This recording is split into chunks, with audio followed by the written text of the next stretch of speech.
right, so I'm out here at Phood on Main in downtown Riverside, and I'm with Chef Marla. Hi, Chef Marla. Hello. So tell me about Phood. Phood is an incredible place where really cool people come and they eat really fun food that dances in your mouth. Everybody says they use the best ingredients, but we don't just use the best ingredients. We try and use different things. There's a lot of stuff downtown, a lot of places to go eat. So we decided before we opened, we would kind of do a circle of the neighborhood and then not do anything that anyone else was doing. We didn't want to take from anyone's business. We just wanted to bring new things here. So you can get things crazy like duck, duck, no goose, and chicken pesto, and all kinds of fun things like that. And so how long have you been here on Main Street in Riverside? We were in 2 years in the lower level of the antique mall with a periscope looking at the world. And now we're here. We've been here just a little bit over a year, and we have windows, and we're at sea level. I'm so excited. Yeah, it's a beautiful restaurant. There's lots of seating here. It's a pretty big space. Yeah, it's a great space that fills rapidly at lunchtime. Lunchtime is just frenetic. It's packed. We have a vault. This used to be a bank, so there's a moneyless vault. Ooh, which, nice. Yeah, that was the disappointing part. Yeah. And there's an outdoor patio, and they're just packed every day.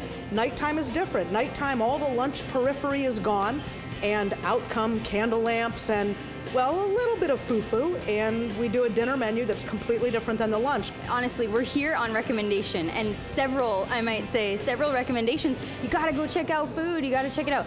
What is so great about it? I mean, what do the customers love about Phood? I think what they love the most and what we've discovered is, that thing about, oh, cheers, it's a place where they know your name. We really do care because Lyn and I have a club background.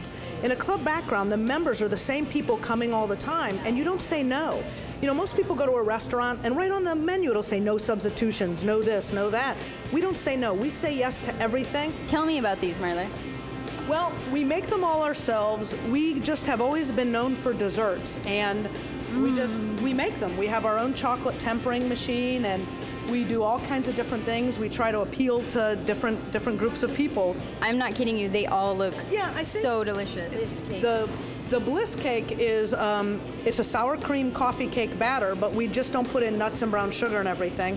And then it has a French pastry cream on it called crème pâtissière, and that we make. It's over a double boiler. It's a cooked custard. It's incredible.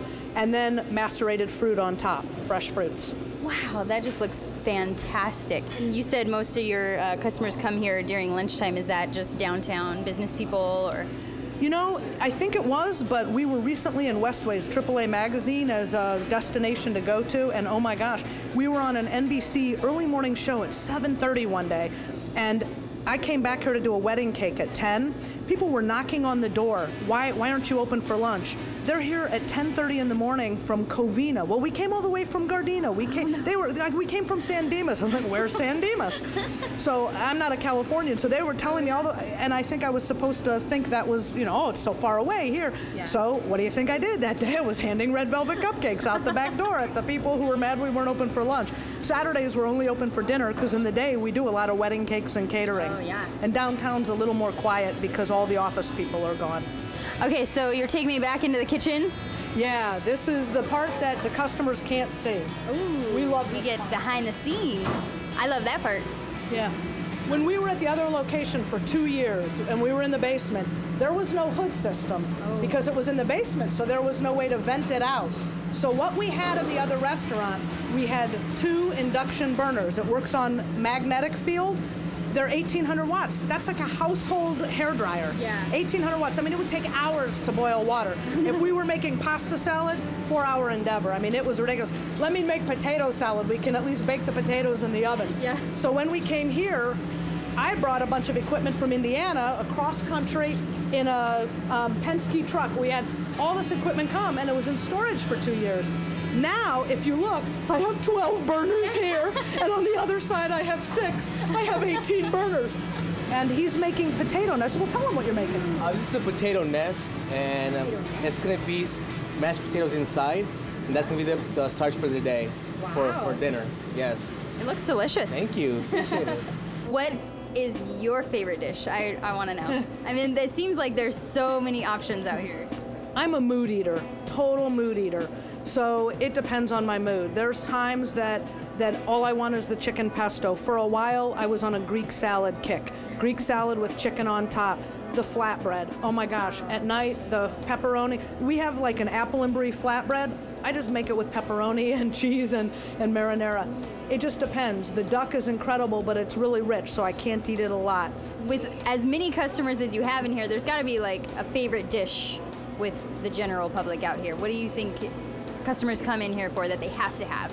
You know, we sell probably a ton of some weird things, like the apple pecan salad and the papaya salad. Question, can I make something? Yeah, what you can do is come, it's a 2-ingredient gig, as we call it. That's my kind of menu right there. It's 2 things, and it's the most incredible thing, and it helped pay for my college years. Ooh. It was Maine, the state of Maine, has a wild blueberry council because they have blueberries that are way different than anywhere else. They're different than Michigan blueberries or California blueberries.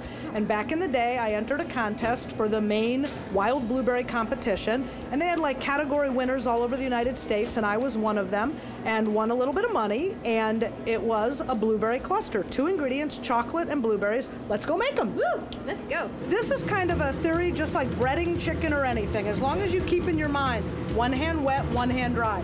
So let me show you what I do. Okay. I usually do 5 blueberries per cluster. So I start with 3 and I drop them in and I grab them. Because the blueberries are out of the refrigerator, they're cold, so the chocolate will start adhering to it. Then I grab 2 more and I grab those as well. I rub it around a little, shake it off, and I set it down there. Now people think it's like a blueberry cluster, but what that is it's a superfruit blueberry with lots of antioxidants and dark chocolate, which even dentists will tell you is good for you. Yeah. So it's 3 dry, then 2 dry with one hand. Well, that's 4, so we won't tell anyone. Maybe this one will have 6. And that 2 dry, there you go. The only thing you have to be careful is not to lose one, because if it pops open, the chocolate will all seize up and get thick, because chocolate hates moisture. Uh-oh, now I'm scared. So you want me to hold and you try? Yeah, but now I'm scared. I don't want to lose it. No, you can do it. There's not a lot of chocolate in there, so. Okay, how do I make sure I don't lose it? You take 3 with your left hand, drop them in. Just drop them. What if I lose it? You won't lose them, and pick them up. Oh. There you go. Now take 2 and drop 2 with your left hand. 2 with the left. And pick them up too. Pick them up as well. Leave those in your hand, drop those, and now grab them with the others. You're done. That's it. You mold them around and throw them on the tray.